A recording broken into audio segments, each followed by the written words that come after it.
Olá pessoal, aqui é o Velgas, hoje dia 12 de dezembro de 2022. Quero pedir a vocês, inscrevam-se no canal, caprichem no like, vocês vão gostar do que vocês vão ver, assistam esse vídeo até o final que é muito importante, é uma faceta interessante da geopolítica na questão da guerra da Rússia com a Ucrânia. Na realidade, quero destacar por que o Ocidente está tão hesitante sobre uma clara vitória ucraniana. Esse trabalho é baseado, uma boa parte, num outro trabalho da doutora Christy Reich, que é diretora do Instituto de Política Externa da Estônia, no Centro Internacional de Defesa e Segurança, além de outros trabalhos em que eu estudei e cheguei às conclusões que estou traçando aqui. Em agosto de 1991, o então presidente dos Estados Unidos da América, George W. Bush, estava em Kiev, capital da Ucrânia, para aconselhar os ucranianos contra o Estado. Ou seja, não interessava muito para eles a Ucrânia ser um Estado. Apenas algumas semanas antes da Ucrânia declarar independência e apenas alguns meses antes da União Soviética ser dissolvida. Bush se preocupava com o colapso da autoridade soviética. Quero fazer um parênteses. O Bush que foi aqui é o primeiro Bush presidente, é o Bush pai, né? Essas preocupações foram ecoadas na época por outros líderes ocidentais, incluindo o chanceler alemão, na época, Helmut Kohl, e a primeira-ministra britânica Margaret Thatcher, que sempre eles repetem o que os americanos falam. Estão sempre junto com os americanos. Sem o controle contínuo de Moscou sobre seu império, eles temiam o futuro do país seria marcado pelo nacionalismo, conflitos étnicos e armas nucleares caindo em mãos irresponsáveis. É esse o medo que eles tinham na Ucrânia, que na época, com a independência, ficou a terceira potência nuclear do mundo. Esses líderes, apesar de todas as suas conquistas que administraram o fim da Guerra Fria, estavam do lado errado da história, na minha opinião. É nessa questão fundamental de autodeterminação dos povos cativos de Moscou. Felizmente, a Ucrânia e as outras ex-repúblicas soviéticas, que agora são independentes, não ouviram os conselhos do George W. Bush. Do George Bush, melhor, né? Que é o Bush pai. Hoje estamos testemunhando medos semelhantes nas capitais ocidentais, com o regime do presidente russo Vladimir Putin e uma espiral descendente devido à desastrosa guerra que ele trava na Ucrânia. O colapso do regime russo e até mesmo a possível desintegração da Rússia tornaram-se uma grande causa de preocupação no Ocidente. O apoio à guerra entre os cidadãos russos diminuiu. Diminuíram também as críticas, diminuíram, né? As críticas internas cresceram, apesar da dura repressão e violenta repressão. E centenas de milhares de homens fugiram do país desde que Putin anunciou uma mobilização parcial no final de setembro. É estimado que mais de 1 milhão de pessoas fugiram da Rússia por causa da ameaça da mobilização de serem mandados buchas de canhão para morrer na guerra com a Ucrânia. Mais uma vez, o Ocidente hesita sobre a maneira correta de administrar essas tensões e pode estar cometendo o mesmo erro que George Bush, Margaret Thatcher e Helmut Kohl cometeram em 1991, nas suas sugestões que deram para os ex-países soviéticos. Vários líderes ocidentais têm mostrado medo de uma vitória ucraniana na guerra em curso contra a Rússia. Uma perspectiva que muitos têm achado difícil de passar pelos lábios. O resultado é uma série de declarações equivocadas que giram na ponta dos pés em torno da questão do fim do jogo da guerra. Em vez de encontrar palavras claras sobre uma vitória ucraniana, os líderes estão se concentrando em negar a Putin o sucesso que ele busca. O mais longe que o chanceler alemão Olaf Scholz irá é declarar que Putin não pode vencer. O presidente francês Emmanuel Macron, que não perdeu nenhuma oportunidade de anunciar seu desejo de negociar com Putin, chegou a sugerir que qualquer fim à guerra genocida do Kremlin não deve humilhar o líder russo. Mas o líder russo, que ele chama de líder, pode assassinar ucranianos, pode destruir cidades, pode acabar com a economia da Ucrânia, pode fazer um êxodo para a Europa e outros países de 8 milhões de pessoas que ficaram sem abrigo, sem ter onde morar. Isso ele pode, né? Isso é uma grande cafajestice desses pseudo-líderes ocidentais. Sob a superfície da notável unidade transatlântica que supõe a guerra da Rússia contra a Ucrânia, portanto, Ainda há uma lacuna entre as preocupações dos vizinhos imediatos da Rússia e as dos países mais a oeste. Washington, Berlim e Paris estão preocupados com seus temores de escalada e o potencial de um Putin encurralado usando armas nucleares, e negaram à Ucrânia as armas ofensivas de que precisa para vencer a guerra. Mesmo que eles deram armas modernas, o que precisa para vencer a guerra é muito mais. Por exemplo, os Estados Unidos só decidiram fornecer à Ucrânia sistemas avançados de foguetes de artilharia de alta mobilidade, os chamados HIMARS, que têm tido sucesso e destruído muitos alvos russos com a sua precisão, mas deram isso a partir de junho. Mas secretamente eles instalaram recursos que impediriam seu uso com foguetes de longo alcance e assim negariam aos ucranianos a capacidade de atacar bases militares em território russo. Ou seja, o alcance máximo desses HIMARS é 80 km, 70, 80 km. Isso, inclusive, foi amplamente divulgado pela imprensa. Os americanos deixaram claro isso. O próprio presidente Biden não quer que ataque a Rússia. A Alemanha, apesar da pressão da Ucrânia e de seus aliados da OTAN, tem consistentemente se recusado a fornecer tanques de batalha Leopard, ou mesmo permitir que outros países os forneçam, que seriam extremamente úteis para a Ucrânia libertar os territórios ocupados. O presidente Olaf Scholz, ou melhor, o chanceler Olaf Scholz da Alemanha, até é uma piada, parece piada, né? Enquanto morrem milhões de ucranianos, ele mandou mísseis Patriot para a fronteira da Polônia com a Ucrânia, né? Para defender a Polônia do quem? Da Ucrânia? Tinha que mandar para a Ucrânia esses mísseis Patriot para atirar nos mísseis russos.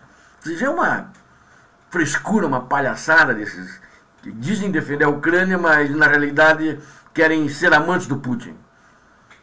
São casados com a Ucrânia, mas têm o Putin como amante. Qualquer olhar para a história dos impérios mostra que apenas uma derrota clara pode forçar uma mudança no pensamento russo. Quero repetir isso. Qualquer mudança para olhar para a história de todos os impérios mostra que apenas uma derrota clara pode forçar uma mudança no pensamento russo. Eu digo, não é só no pensamento dessa elite criminosa que está instalada no Kremlin, liderada por esse assassino Vladimir Putin, mas sim uma mudança na mentalidade do povo russo. Os estados bálticos e a Polônia não temem nenhuma escalada real ou imaginária, tanto quanto uma vitória russa. Portanto, eles fornecem a Kiev o máximo de ajuda militar possível, superando muitos outros países, quando medidos em relação ao tamanho de suas economias. E eles deixaram clara sua frustração com o aperto de mão ocidental. Do ponto de vista desses países, os limites inconsistentes e inconstante mudança do Ocidente sobre os tipos de arma que eles entregará prolongarão mortos e o sofrimento civil na Ucrânia e aumentam a chance de que Putin ainda possa virar a maré da guerra. Ele não se afastou do seu objetivo declarado de destruir o Estado ucraniano e aniquilar o povo ucraniano. E só pode ser empurrado para trás pela força. Quanto mais cedo, melhor os membros da OTAN mais próximos da Rússia argumentam. Ou seja, o Putin só entende a vitória da lei do mais forte, a lei do TACAP. Ele tem que ser empurrado para trás e ter o maior número de baixas possíveis, senão ele e o povo russo não vão mudar a sua opinião. É irônico que os europeus ocidentais tenham mais medo da escalada do que os países mais próximos da Rússia, mesmo que esta última seja diretamente afetada por qualquer escalada da guerra. Se a Rússia usasse armas nucleares ou mais provavelmente atacasse uma usina nuclear ucraniana, a precipitação nuclear chegaria primeiro aos países vizinhos, como dos países bálticos, Polônia, etc.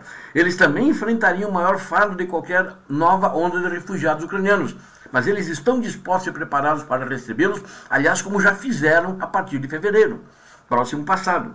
Se o objeto das políticas imperiais da Rússia, desde os anos 1700 até os dias atuais, ensinou os países bálticos e a Polônia a temer a força russa mais do que a fraqueza, e a temer a potencial vitória da Rússia na Ucrânia, muito mais do que sua derrota. Somente no século XX viu 3 grandes convulsões na Europa, cada uma delas com consequências existenciais para os 3 estados bálticos e a Polônia. Esses países conquistaram sua independência como resultado da Primeira Guerra Mundial. Foram ocupados 2 vezes pela União Soviética durante e após a Segunda Guerra Mundial, e só restabeleceram sua independência de Moscou com o fim da Guerra Fria. 24 de fevereiro, o início desse ano, o início da segunda invasão da Ucrânia pela Rússia desde 2014, foi outro momento fatídico. Em algumas capitais ocidentais, o instinto inicial era aceitar o que eles viam como derrota inevitável da Ucrânia e não prolongar o conflito enviando armas. Ou seja, o próprio Biden declarava isso. No começo não tinha armas ucranianas lá e os ucranianos deram um pau nos russos. O instinto imediato dos estados bálticos e da Polônia, por outro lado, era fazer todo o possível para ajudar a Ucrânia e impedir uma vitória russa.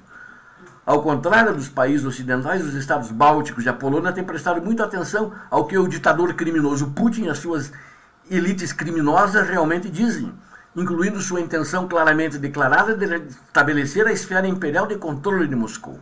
A invasão abre duas perspectivas: ou a Rússia reimpõe violentamente sua influência sobre seus vizinhos, começando com a Ucrânia e continuando com os outros estados que controlava anteriormente, ou a Ucrânia reafirma sua liberdade e eventualmente se junta à comunidade euroatlântica como membro de pleno direito, como os países bálticos e ex-membros do bloco soviético fizeram. Ou qualquer coisa no meio, um cessar-fogo que congele o conflito, por exemplo, permitirá que Putin ou seu sucessor se rearme, reabasteça e dê outra chance para que a Ucrânia garanta sua liberdade. A Rússia deve sofrer uma derrota clara na Ucrânia para não ter uma outra chance para a Rússia, para não se rearmar e vir atacar a Ucrânia novamente. Isso não quer dizer que as preocupações relacionadas às armas nucleares da Rússia não devam ser levadas a sério. Gerenciar a ameaça requer uma mistura de prudência e firmeza do Ocidente. Por causa de uma superabundância de prudência, no entanto, a Rússia conseguiu manipular inteligentemente os temores de um Armagedon nuclear para manter as restrições autoimpostas pelo Ocidente sobre o envio de armas mais pesadas e de longo alcance para a Ucrânia. Por exemplo, os mísseis Atacams, que são de longo alcance e que seriam muito úteis na história da Ucrânia, o presidente Biden já disse que não vai fornecer. E agora parece que está reestudando a questão de enviar os mísseis Patriot.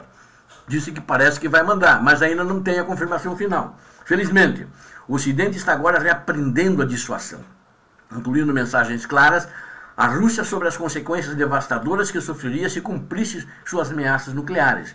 É do interesse da estabilidade global que o Kremlin não consiga usar a chantagem nuclear para obter uma vitória na Ucrânia.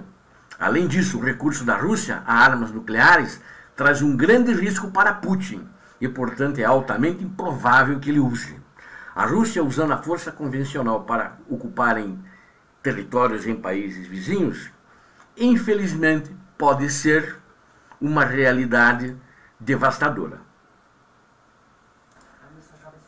Eu fui um pouco duro no tratamento aos líderes ocidentais que estão ajudando a Ucrânia, né? De fato, estão ajudando a Ucrânia. A França mandou o Búzios, a Alemanha mandou um sistema antiaéreo, né? Precisaria de 200, ela mandou um. E não quer mandar mísseis Patriot, que ela também poderia ter mandado, mandou para a Polônia, para defender a Polônia. É um papel estranho, né? Angela Merkel eu sempre considero ela uma espiã russa. Ela fez o papel do Putin, ela foi muito permissiva do lado russo, foi totalmente russa. Acho que por causa da educação dela na Alemanha Oriental, onde ela nasceu. E criou-se sob o sistema comunista, e ela já conhecia o Putin lá, né, quando ele era oficial da KGB. Então é um estranho conhecimento, ninguém fala claramente o que ela fazia lá na Alemanha Oriental, né? Mas o Ocidente tem que mudar. O próprio presidente Biden, que tem um discurso inflamado contra o Putin a favor da Ucrânia, tem que dar armas mais poderosas, armas de maior alcance para decidir logo essa guerra. A Rússia só vai se aquietar se ela for totalmente derrotada. Esse negócio de meia derrota, vamos fazer um cessar-fogo, não vai dar certo. Eles voltarão à carga assim que sentirem-se que tem um pouco de força. Sempre em cima de uma mentira, como é a tradição russa.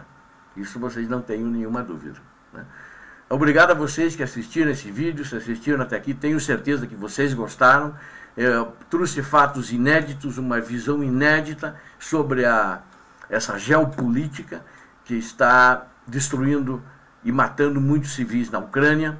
E apesar da Rússia estar sendo derrotada em terra, empurrada de volta para o território russo, os males que o criminoso Putin causou à Ucrânia são irreparáveis, não tem preço. Obrigado a todos inscrevam-se no canal, deem seu like, compartilhem com suas redes sociais. Deus abençoe a todos vocês.